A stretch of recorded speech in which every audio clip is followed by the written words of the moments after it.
te moviste. Ay, qué bueno. Ahí me dicen que está borrosa, pero bueno, ahora estoy mejor. Yo te veo así como dinámica ahora, como hasta Soy ahora una estabas persona. como tildada, ¿no? Aile, contanos cómo está allí en Lisboa, que fuiste a hacer una residencia. Buenísima. Contanos un poco de todo eso. Bueno, te cuento desde el principio un poquito. Yo vine desde Madrid a Lisboa y en Lisboa llegué así con todas las expectativas, bueno, de conocer, uy, perdón, de conocer Portugal y, y bueno, me agarró a los 3 días de que llegué, me agarró la cuarentena. Así que llegué a conocer, fui a un bar, a 2 bares nada más, y después no me quedé encerrado en el departamento. Y recién hace una semana he podido salir. O sea, iba a los supermercados como todos, digamos, en todos los lugares. Igual acá había menos restricciones, pero yo tenía bastante miedo. No me gusta esa palabra, pero bueno, tenía bastante miedo. Y, Sí. y no salía, digamos. Así que hace una semana recién se abrió, se levantó la cuarentena y se levantó con bastante normalidad, sería la palabra, o algo así. Sí. Sí, sí, sí. Pero bueno, yo llegué y estuve casi 2 meses acá trabajando en el departamento, digamos. Va, trabajando, digamos, tratando de trabajar, digamos, de concentrarme y todo ese tipo de cosas. ¿El departamento está en el centro de Lisboa, en las afueras? ¿Cómo es? ¿Dónde está? Está en pleno centro, en el barrio alto, o sea, en un lugar que cuando yo llegué estaba muy, muy lleno de turistas, como un montón, y después de repente no quedó nadie. Claro. Era como de una soledad absoluta, así que nada, ahora estaba, o sea, no hay turistas ahora, pero está lleno de gente que se quedó, digamos, y la gente misma de Portugal.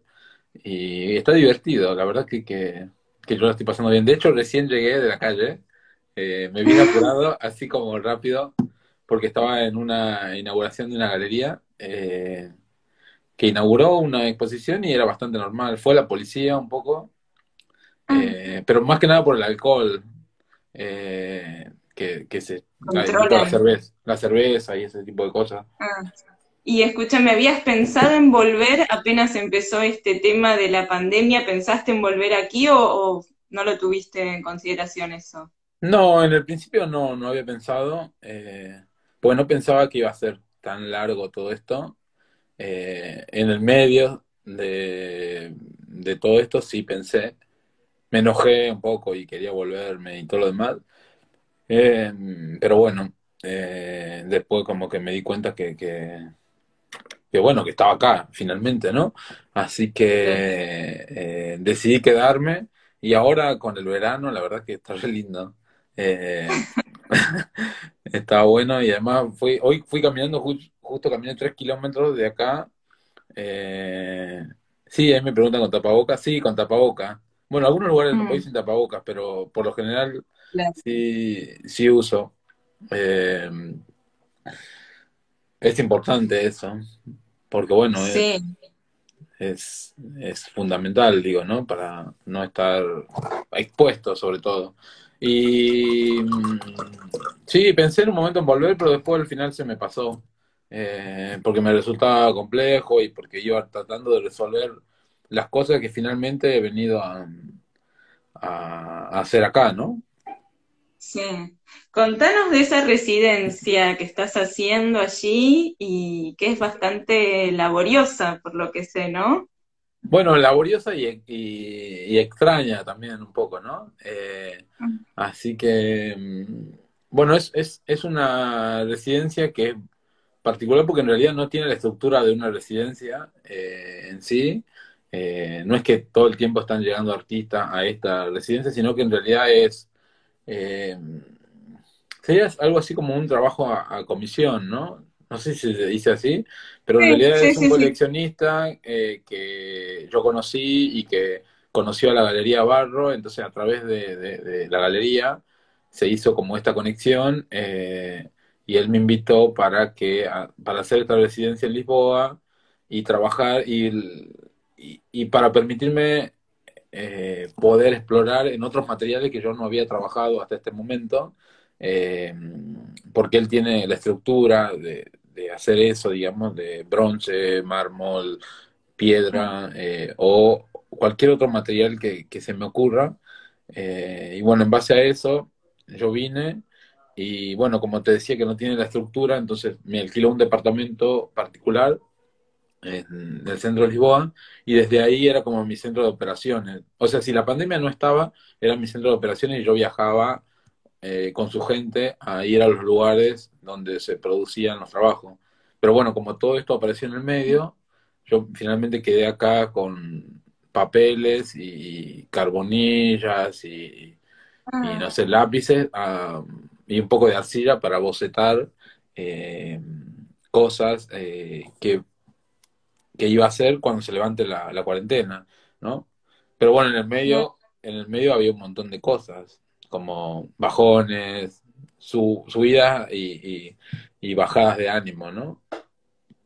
Que creo claro, que a claro. todos nos pasó. Sí, sí, es muy común eso.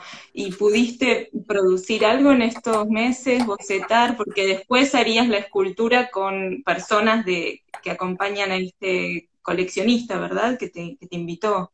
Esa sería la segunda fase.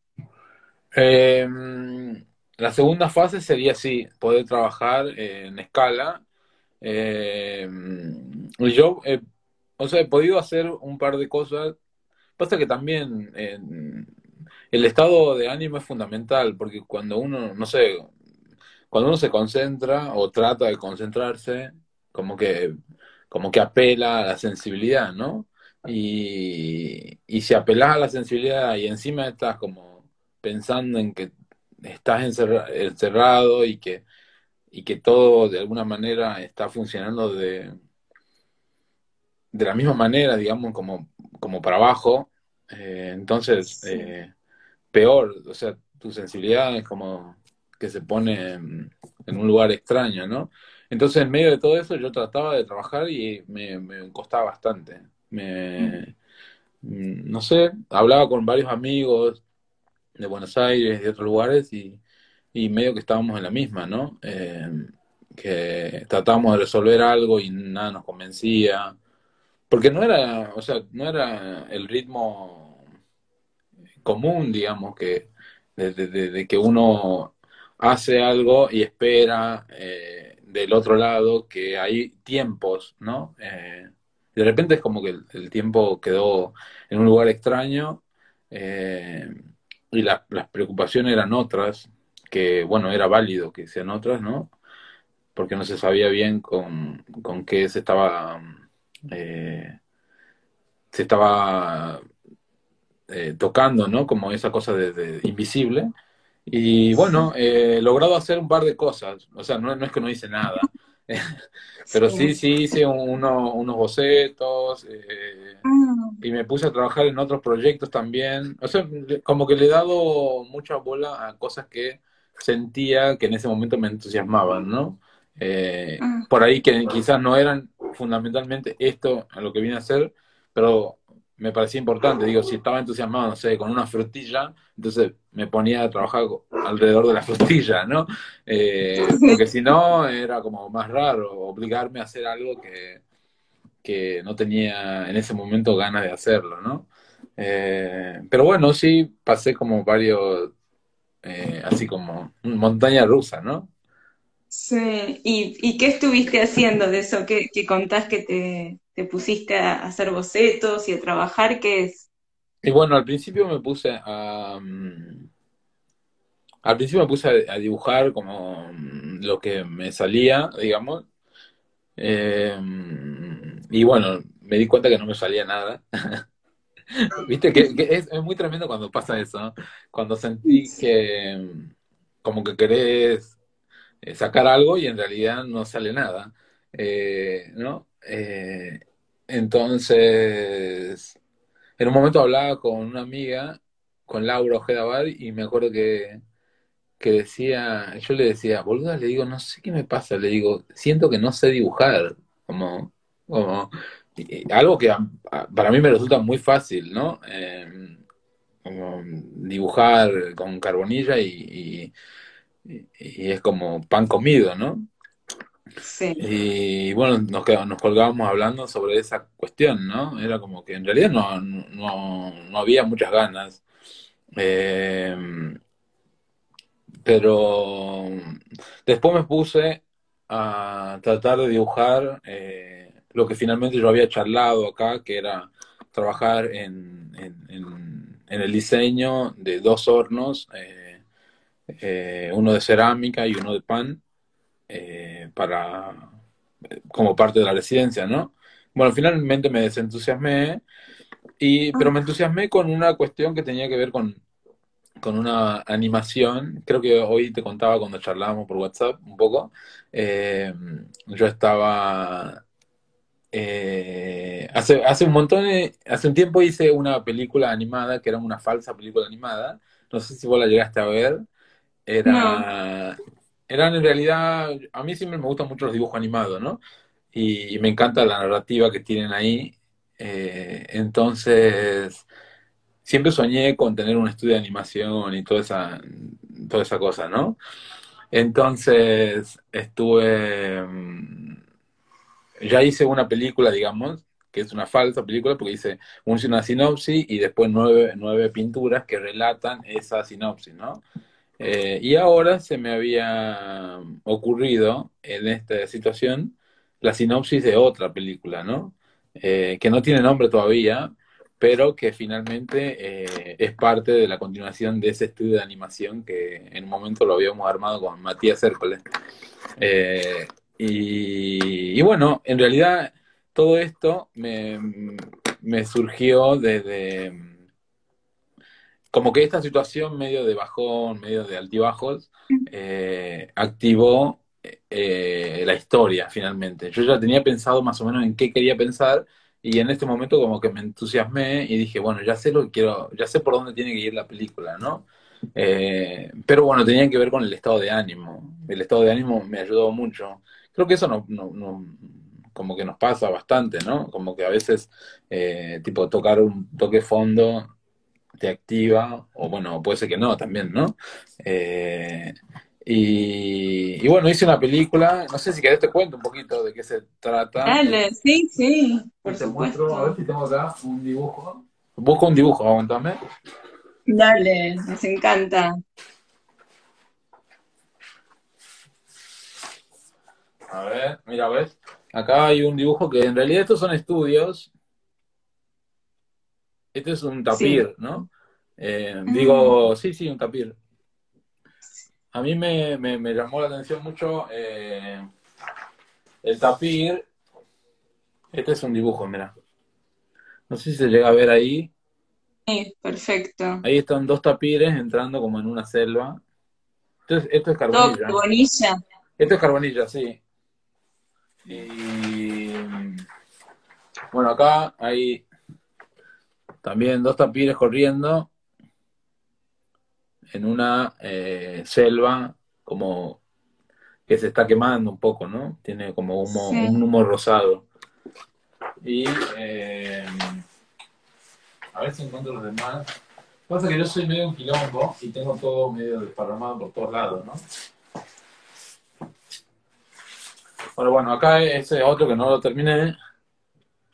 Eh, es un tapir medio humanoide, ¿no? Sí. Entonces, Con unos cuernos medio de otros planetas, ¿no? Tenía como unas protuberancias aquí. sí, en realidad esa es el follaje que está atrás.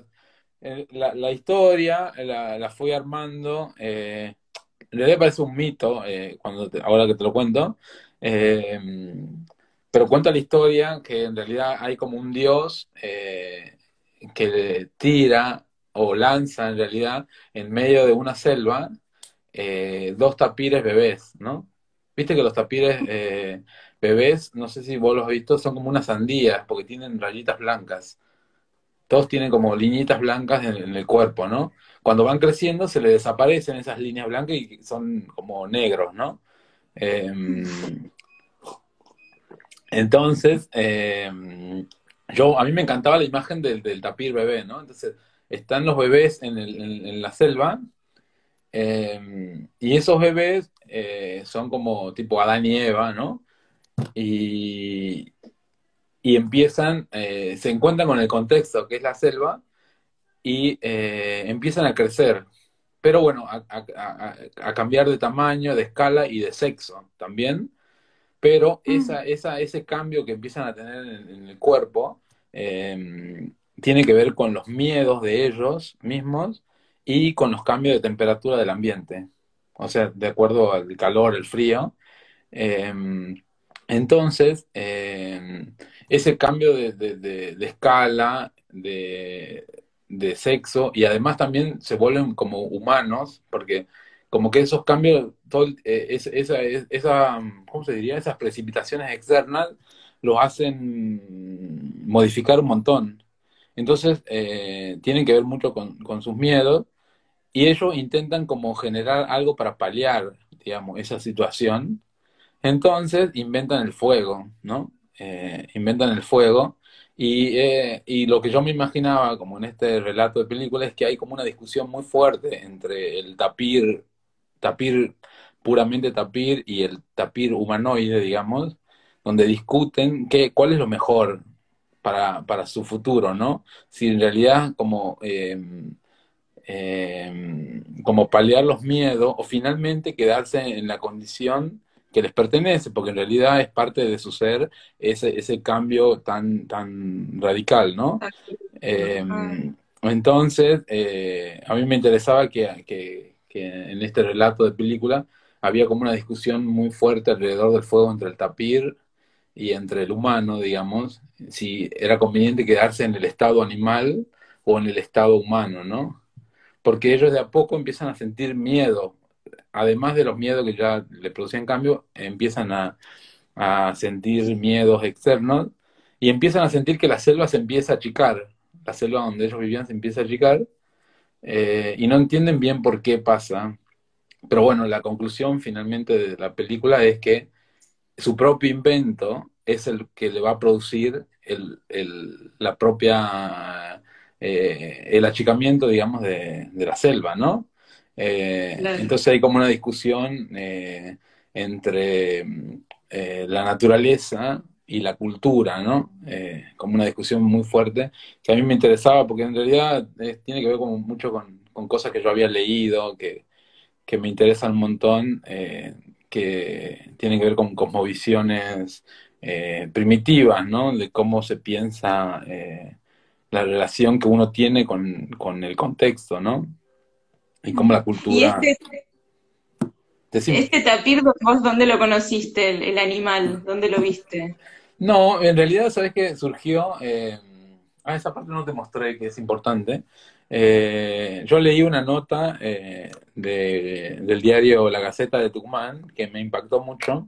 Yo ya lo conocía porque en la Reserva Ecológica de Tucumán hay tapires, Ah, y lo conocía de ahí, pero porque estaba en la reserva, digamos. Pero hace poco he leído una nota que era re interesante porque decía que la reserva ecológica iba a soltar un macho y una hembra en medio de la selva de Tucumán, que en la selva en realidad no hay animales porque la gente los mata. Entonces iban a soltar estos dos tapires con un collar, ¿no? Para controlar por dónde estaban, y además iban a concientizar a toda la población del lugar para que no los mate. Y a mí me impactó mucho esa noticia. A partir de esa noticia decidí empezar a hacer esta animación, pero también porque estuve como viendo muchos documentales sobre el pueblo Selknam de Tierra del Fuego. ah, Estuve viendo muchas imágenes y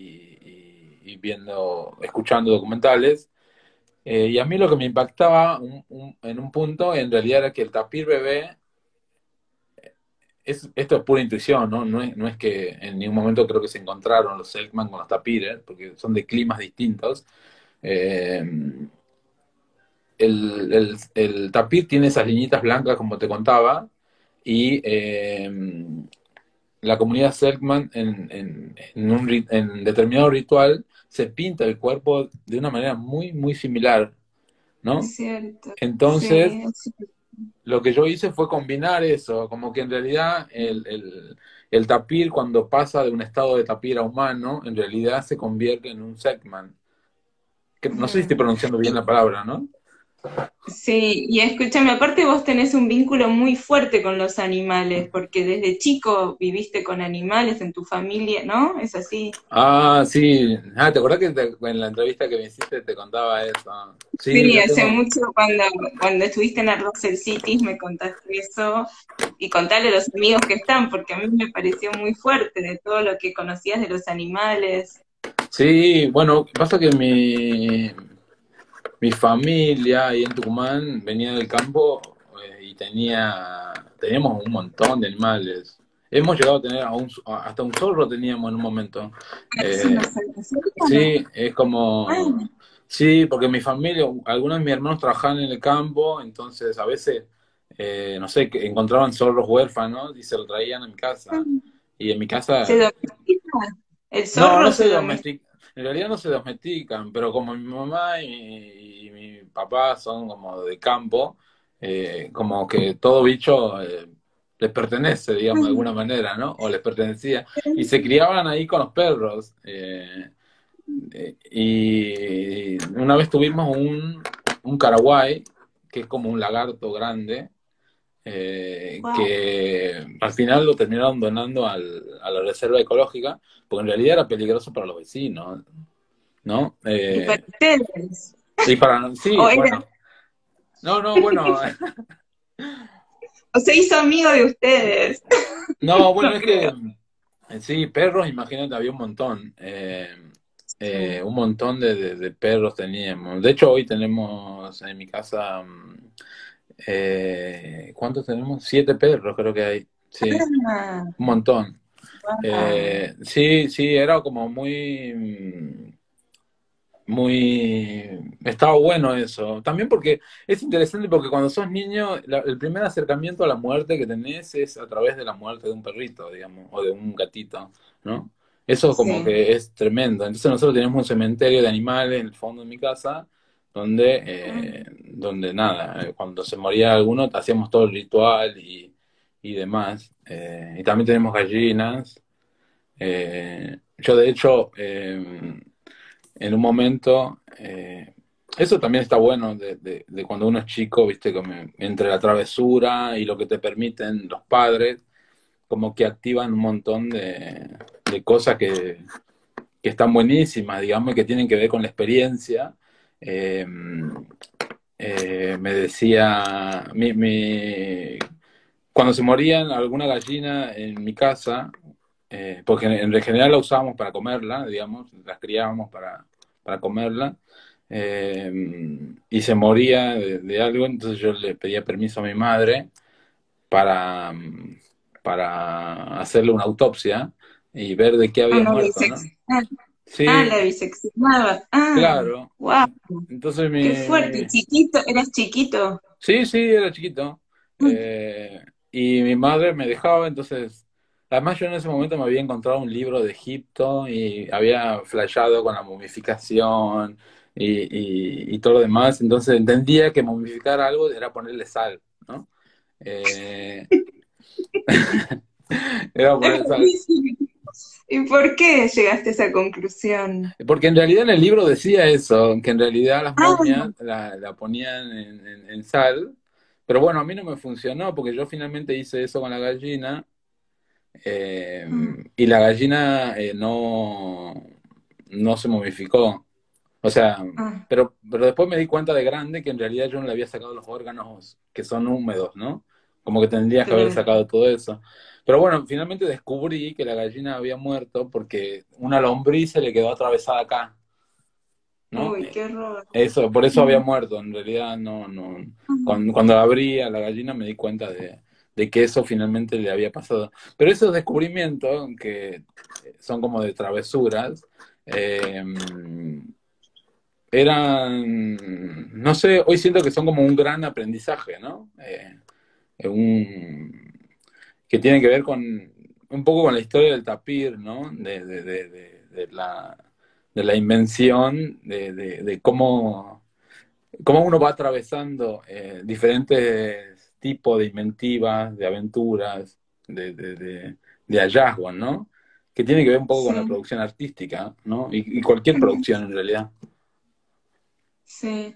Y, y hablabas, ahora me hiciste acordar porque de esto de cuando eras chico y de lo escolar, porque la semana pasada habías hecho un posteo en Instagram donde contabas que la primera vez que viste una escultura prehispánica, sentiste como una gran familiaridad, ¿no? Algo Ujú. que fue intenso.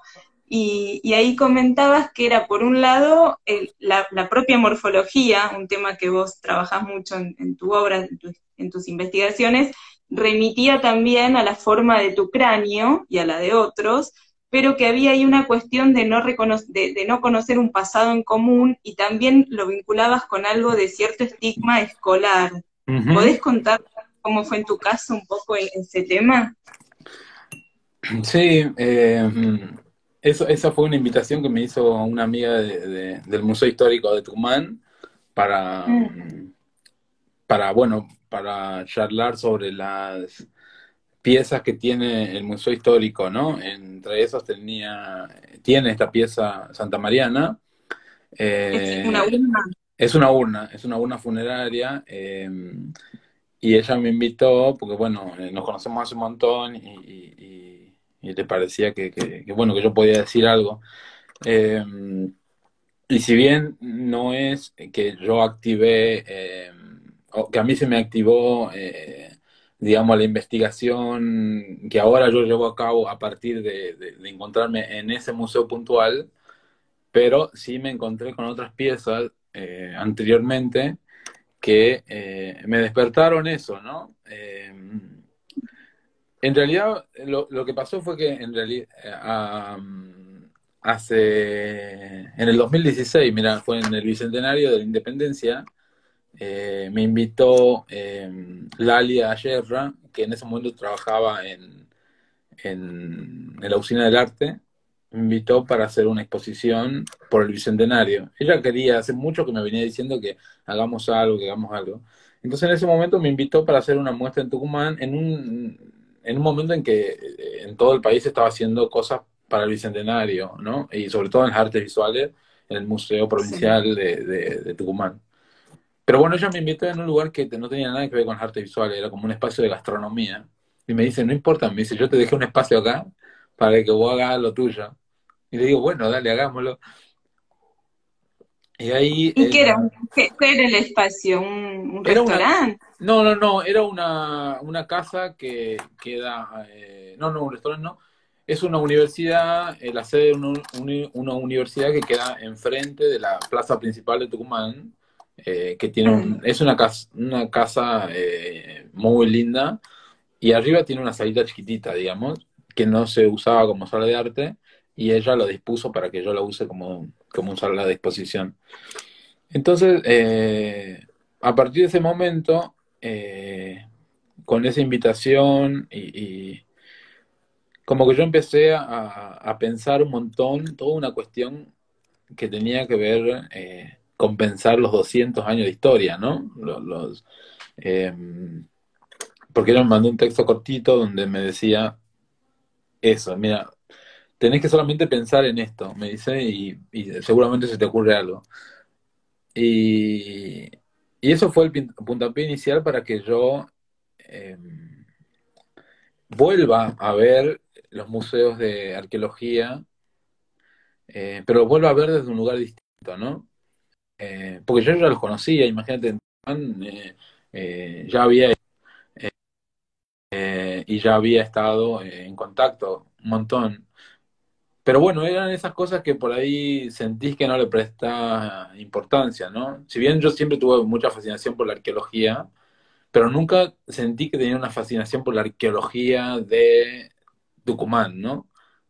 Pensaba en Egipto, Grecia, Roma, no sé, como en un montón de civilizaciones como muy gigantes, incluso en los incas, ¿no? O las civilizaciones prehispánicas más grandes.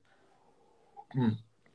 Entonces, en ese momento ella me hizo ese empujoncito, digamos, y me puse a revisar qué era lo que realmente a mí me interesaba de eso, eh, y qué era lo que a mí me interesaba en realidad de ese relato de los 200 años, ¿no?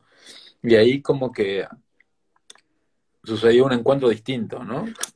Volver a encontrarme con las piezas, pasó otra cosa, como que yo ya había hecho un montón, bueno, no sé un montón, pero varias obras que de alguna manera tenían que ver con el autorretrato, y esas piezas de una u otra manera estaban como indicándome que como que el siguiente paso era este, ¿no? Como mirar esta forma de como yo venía mirando las formas en general.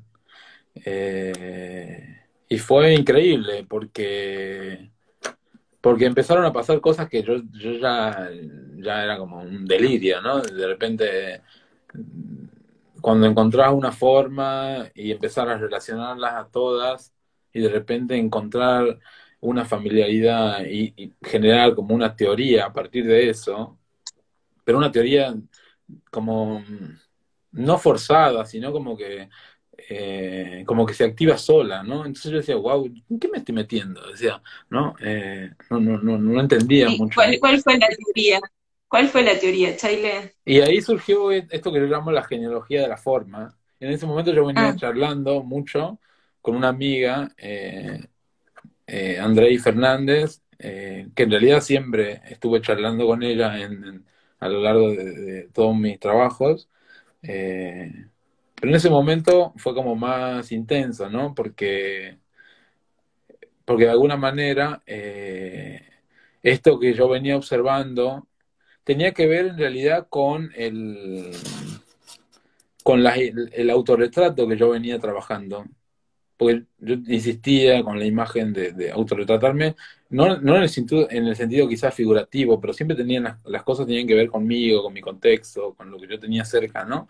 Eh, y esto no estaba lejos de eso. De alguna manera, era el puntapié inicial para, a partir del autorretrato, extenderme hacia otros, ¿no? Porque vos mismo lo dijiste recién, como en un momento yo digo, estas cosas tienen la forma de cráneo, pero no es solamente mi cráneo, es como el cráneo de un montón de personas, ¿no? Eh, y en ese sentido ahí surgió esto de que yo llamo genealogía de la forma, y me di cuenta de que de esa obsesión que yo tenía por observar determinado núcleo social, eh, determinados comportamientos que eran míos, claramente, y que también lo veía en otros, ¿no? Entonces, no sé si estoy hablando muy en abstracto, pero no, eh, no. Y esto del estigma que vos mencionaste, hablabas no de estigma, utilizaste un término como una vergüenza escolar. Me ujú. interesa mucho porque también, por un lado, supongo que quizás hablabas en primera persona y lo padeciste, contanos eso, y me interesa también qué ves porque vos das clases en distintos lugares, en Villa Soldati, Villa Fiorito, ¿cómo ves ese tema también allí? Sí, a mí bueno, puntualmente lo que siempre sentía, y esto lo hablaba con una amiga la otra vez, es que, como que uno antes de ser artista tiene preguntas, como cualquier ser humano, ¿no? Tiene preguntas, y que esas preguntas por ahí surgen cuando uno es chico, ¿no? Preguntas por ahí que uno no decide respondérsela o no decide respondérsela, ¿no? O decide indagar. Y yo le decía a mi amiga que una de las preguntas que yo tenía y que eran fundamentales en mí era como cuando descubrís cuando descubrís que en realidad el mundo está dividido en, en un abanico de condiciones sociales, ¿no? Hay un momento en que eso pasa, lo descubrís, ¿no? Te das cuenta que existe existe, no como que existe la desigualdad en un montón de aspectos. Eh, y bueno, cuando a mí me pasó eso, eh, fundamentalmente no tuvo que ver especialmente con el ámbito escolar, pero sí con el hecho de moverme de mi lugar, ¿no? De salir del barrio, de moverme a otros lugares, de ir al centro y darme en cuenta de que había arquitecturas distintas, había formas distintas, había otros modos de formarse, de criarse, de entenderse, ¿no? Y yo dije, como, ¿qué es esto? No entiendo. Porque entonces ahí como que descubrís tu condición en un punto, ¿no? Eh, y ese tipo de preguntas como que son las que todavía me siguen atravesando como artista, ¿no? Eh, y en la escuela, fundamentalmente, lo que pasaba era que eso, ¿no? Como que tiene que ver con la forma. Yo siempre lo llevo a ese lugar, ¿no? Tu teoría, sí, a tu Sí, teoría. tiene que ver con la forma, ¿no? Como uno se presenta, la forma que uno quiere, que le generan a uno, ¿no? Tus padres, tus hermanos. eh, y, y todo lo que genera eso con ese choque, ¿no? Ese enfrentamiento, el color de piel, la timidez, tu manera de expresarte, ¿no? O no sé, la textura de tu ropa, como un montón de cosas que hacen que pertenezcas o no pertenezcas a determinado grupo, ¿no? Y si además si hay un grupo hegemónico, que siempre lo hay, bueno, ¿qué haces para querer pertenecer a eso? O en realidad te chupa un huevo y no querés pertenecer, ¿no? Pero bueno, todas esas situaciones generan como eh, idas y vueltas que son relatos que se van grabando en tu cabeza, ¿no?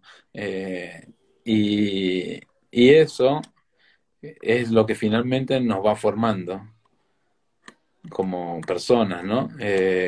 Lo más loco es que lo que yo decía ahí en el texto es que hay cosas que, por ejemplo, con el color de piel, ¿no?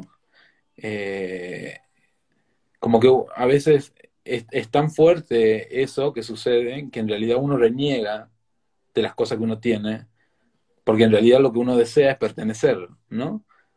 Y si uno no tiene eso, en realidad lo que quiere es como tomar distancia o hacer lo que sea para cambiar y ser parte de. Eh, y eso es muy fuerte, porque eso en el ámbito escolar pasa todo el tiempo. Y tiene que ver con la niñez, que en realidad la niñez es un reflejo exacto de lo que son los adultos, ¿no? ¿Lo ves cuando das clases? ¿Lo has visto en tus clases? En realidad yo no di clase a niños, o sea, muy Claro, vos poco. das adultos, Yo di claro, clase a adultos, pero sí sí. lo veía de niño y lo veo, no sé, incluso en mis sobrinos, ¿no? Ah. Puedo, puedo ver esas cuestiones que, que todavía suceden y son muy fuertes, porque finalmente determinan un montón, no solamente eso, sino como todas las instituciones por las que uno atraviesa. Eh, no sé. Sí, y allá ahora estás acompañado, Chaile, ¿estás mejor de ánimo? Ahora sí, estoy mejor de ánimo. Sí, sí, sí. Sí, porque ya he podido salir y eso implica un montón, ¿no? Poder caminar, recorrer. A mí me ¿Con quién encanta. te estás, claro, y con quién te estás viendo? ¿Algún otro artista? ¿Con quién estás en contacto allí en Lisboa? Hoy por primera vez me encontré con artistas, con la gente de la Kunsthal, no sé si se dice así, Kunsthalle de Lisboa, Joao Murao y Luis, eh, que ¿Qué es? son los Ah, directores, y sí. con Rodrigo Hernández, que es un artista de Lisboa, de acá, que nos juntamos para ir a ver la muestra y después fuimos a una exposición en una galería que se llama Mandrágora, creo. Pero me estaba viendo acá hay un hostel cerca de mi casa, entonces me hice amigo de los chicos del hostel, de, entonces me invitaban a comer o a tomar algo y me juntaba con ellos. Que eso Qué bueno. fue, ellos no son artistas, eh, pero son recopados y nada, tenemos un montón de cosas que hablar, ¿no? Sí. Y eso estaba bueno. Estuvo- sí, sí. No, está ¿Cuándo bueno. te ven? Está bueno. ¿Y cuándo te vemos por aquí? No lo sé todavía, supongo que un mes me va a llevar de trabajo más acá. eh, y yo calculo que si todo está bien, en un mes y, no sé, 15 días, un mes y medio, estaré por allá, ¿no? Eh, Buenísimo. Acá se sumó mucha gente a nuestra charla. La verdad que todos poniendo cosas muy lindas, muchos artistas. Y qué fue un bueno. placer charlar con vos, Chaile. Me encantó. Y bueno, me fascina tu obra. Y cuando Gracias. tengas un adelanto también podemos compartir algo por las redes si querés alguna cosita breve, porque es genial. Te agradezco Dale. mucho y bueno, prontito nos veremos aquí cuando termine esta cuarentena. Bueno, yo también te agradezco un montón, la verdad que linda la invitación a charlar.